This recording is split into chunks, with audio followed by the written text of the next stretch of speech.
అందరికీ నమస్తే. ఈ 12 నెలల పాలనలో రేవంత్ రెడ్డి ఓట్ల వ్యవహారం ఒక పెద్ద సంచలనంగా మారింది. నిజానికి ఇప్పటివరకు ఏ రాష్ట్ర ముఖ్యమంత్రి గాని, దేశ ప్రధానులు ఎవరైనా సరే ఇప్పటివరకు ఏ దేవుని మీద ఒట్టేసి జనాలను నమ్మించే ప్రయత్నం చేయలేదు.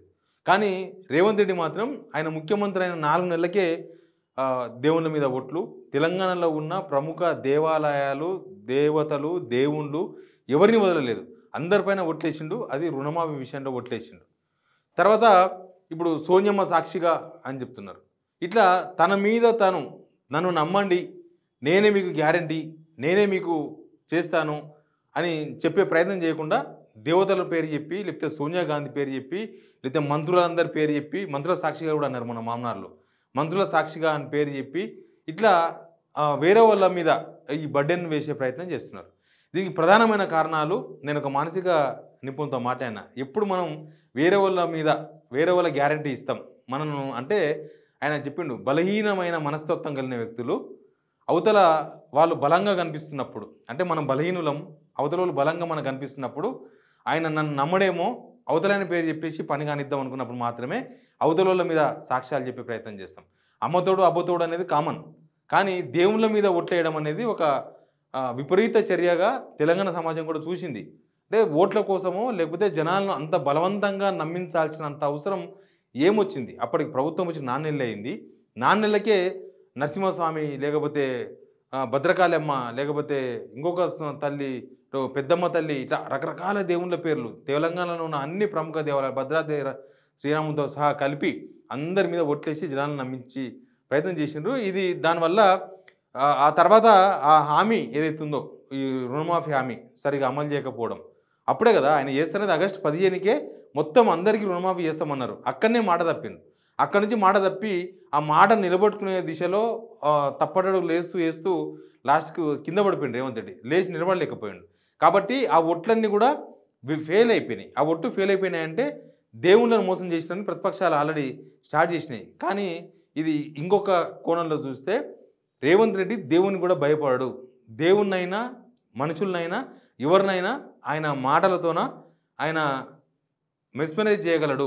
అవసరమైతే దేవుని మీద ఒట్టేయగలడు. మన దానిలో ఎప్పుడు పొలిటీషియన్స్ కానీ వాళ్ళు వీళ్ళు ఒక కథ చెప్తూ ఉంటారు. నేను ఒక 10 సెకండ్స్లో కథ చెప్తా. దీనిలో కులాలు మతాలు అంటే ఒక అతను ఎవరో బట్టలు కుడుతుకుంటుంటే సూది కింద పడిపోయిందంట. సూది కింద పడిపోతే దొరుకుతలేదంట సూది. సాయంత్రం 6 అయిందంట, 7 అయిందంట, 8 అయిందంట. వాళ్ళ భార్య వచ్చి అడిగిందంట, ఏందా వెతుకుతున్నావు అంటే, సూది కింద పడ్డది, తుర్పాయి చేసుకున్న సూది కింద పడ్డది, వెతుకుతున్నా దొరకలేదు అని చెప్తే, అయ్యో అవునా, ఇంకా ఏం దొరుకుతుందిలే అన్నాక ఆయన దేవుని దగ్గర పోయి, దేవుడా నాకు ఈ సూది దొరికిపోయి నీకు కిలో చక్కెర పోస్తాను మొక్కినంట. తర్వాత సూది దొరికిందంట. సూది దొరికిన తర్వాత 2వ రోజు 3వ రోజు వాళ్ళ మిస్సెస్ అన్నదంట, దేవునికి కిలో చక్కెర పోస్తారం కదా అయ్యా అని. 5 పైసల సూదికి 30 రూపాయల చక్కెర కొట్టి ఎవరు వస్తారు, దేవుడు ఏమో వచ్చేది ఉందా అడిగేది ఉందా అన్నాడంట. సేమ్ రేవంత్ రెడ్డి కూడా సేమ్ లాజిక్ ఫాలో అయ్యండి అనేది ఇప్పుడు జరుగుతున్న చర్చ.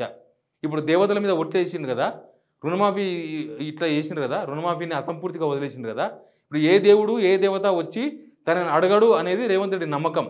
అందుకే ఈ ఒట్ల విషయంలో దేవునికి కూడా భయపడడు రేవంత్ రెడ్డి అనే విషయాన్ని మనం ఈ మొత్తం ఎపిసోడ్ చూస్తే మనకు క్లియర్గా అర్థమవుతున్నది. కానీ ఒట్ల విషయంలో రేవంత్ రెడ్డి అపహాస్యం పాలయ్యాడు, నో డౌట్. రేవంత్ రెడ్డి ఇటు ఎమ్మెల్యేల విషయంలో ఎమ్మెల్యేలు కానీ లేకపోతే తోటి మంత్రులు కానీ వాళ్ళు ఎవరు అబ్జెక్షన్ చెప్పలేదు. ఆయన ఇష్టం, ఆయన ఒట్లేసుకుంటున్నాడు. రేపు నాడు అమలు చేయకపోతే ఆయన్ని అబాస్ పాలవుతాడు, ఆయన్ని జనాల ముందు దోషిగా కనబడతారు తప్ప మాకేం సంబంధం లేదని వాళ్ళు ఎవరు రెస్పాన్సిబిలిటీ తీసుకోలేదు. రెస్పాన్సిబిలిటీ తీసుకొని కనీసం ఈ ఒట్లు ఇయ్యకు అని కూడా చెప్పలేదు. నిజానికి రాజ్యాంగం మీద ప్రమాణం చేసి వీళ్ళంతా ఎమ్మెల్యేలు, మినిస్టర్లు, ముఖ్యమంత్రులు పదవులు అనుభవిస్తారు. రాజ్యాంగం మీద చేసినప్పుడు మళ్ళీ దేవతల మీద ఒట్లేయకూడదు. తన మీద తనకు నమ్మకం కోల్పోయినప్పుడు, లేకపోతే తన మీద ప్రజలు విశ్వాసం కోల్పోయినప్పుడు, ఇంకా తను నా పేరు చెప్తే నమ్మరు, నేను ఎవరి పేరు చెప్పినా ఇప్పుడు నమ్మరు, నేను ఎవరిదో ఒక దేవత పేరు దేవుని పేరు చెప్పి నమ్మించాలి, బలవంతంగానే నమ్మించాలి. ఫైనల్ స్టేజ్లో మాత్రమే దేవుని పేరు వాడతారు. కాబట్టి ఈ అబాస్ పాలైనా ఏమైనా రేవంత్ రెడ్డి మాత్రం అవన్నీ పట్టించుకోలేదు. లాస్ట్కు రుణమాఫీ విషయంలో ఇక్కడ దాకా తీసుకొచ్చిండు. కానీ రాజ్యాంగం మీద ప్రమాణం చేసినప్పుడు రాజ్యాంగానికి మాత్రమే వాళ్ళు విలువ ఇవ్వాలి. ఇదంతా సెంటిమెంట్. దేవతల మీద ఓట్లేసినా, దేవుళ్ళ మీద ఓట్లేసినా ఇదంతా ఒక సెంటిమెంట్ వరకు మాత్రమే చూడాలి. కానీ తప్పిన మాట కోసం దేవుళ్ళ మీద తప్పనిసరిగా ఓటేసిన రేవంత్ రెడ్డి మాత్రం ఇప్పుడు చరిత్రలో నిలిచిపోయే అవకాశం కనిపిస్తుంది. సంవత్సరం పరిపాలన, ఈ సంవత్సరం పరిపాలనలో పాజిటివ్ అంశాల కన్నా నెగెటివ్ అంశాల చుట్టే రేవంత్ రెడ్డి ఆయన పరిపాలన అంతా కూడా కొనసాగుతుండడం ఒక చర్చ. ఈ దేవుళ్ళ మీద, దేవతల మీద ఒట్లేసి ఆ మాట తప్పడం, అసలు దేవతల మీదే నమ్మకం పోయేటట్లు, దేవతలను మొక్కినా, దేవతల మీద ఒట్లేసినా ఆ హామీ నెరవేర్చకపోతే, ఆ మాట చెప్పకపోతే, మనం ఎవరికైనా డబ్బులు ఇచ్చామంటే అంటాం ఖచ్చితంగా నేను పలానా ఈ బుట్ట సామి మీద ఒట్టు నీకు ఖచ్చితంగా ఫస్ట్ వీక్‌లో ఇస్తామంటాం. కానీ మనం భయపడతాం. నిజంగానే ఫస్ట్ వీక్‌లో ఇయ్యకపోతే ఏమైతుందో ఏమో, నిజంగానే ఆ దేవుడు మన మీద ఆగ్రహం వ్యక్తం చేస్తాడేమో, నిజంగానే మన పరిస్థితి ఇంకా దిగజారుస్తాడేమో, నిజంగానే మనం అనుకున్న పనులు కావేమో, మన భవిష్యత్తు ఇంకా చీకటెద్దేమో అని భయపడి ఎట్టి పరిస్థితుల్లో ఆ దేవుని మీద ఒట్టేసినందుకైనా సరే, దేవుని మీద ఒట్టేస్తే కాదు, అమ్మ తల్లి మీదనో, బిడ్డ మీద ఒట్టేస్తే కూడా ఏమైనా అయితదేమో అని ఖచ్చితంగా నమ్మకంతో సప్పు చేసి అవసరమైతే రూ. 10 మిత్తికి తెచ్చైనా సరే మాట నిలబడే ప్రయత్నం చేస్తాం. కానీ రేవంత్ రెడ్డి అంతమంది దేవుళ్ళ మీద, దేవతల మీద ఒట్టేసి కూడా మాట తప్పడం అనేది, దేవుడంటే కూడా భయపడడా? దేవుడిని అంత చులకనగా చూస్తాడా? దేవుడంటే ఇక వచ్చి అడిగేది లేదు, దేవునికి మనం చెప్పేది లేదు, ఏదో ఆ టైంలో అట్లా మాట్లాడుకున్నాం అంతవరకే లెక్కకు తీసుకోవాలన్నా అనే చర్చ అయితే ప్రస్తుతం రాజకీయ వర్గాల్లో ఉంది.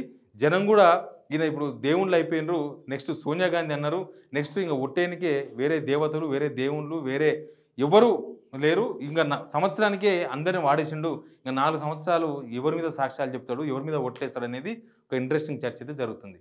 Please subscribe signal TV.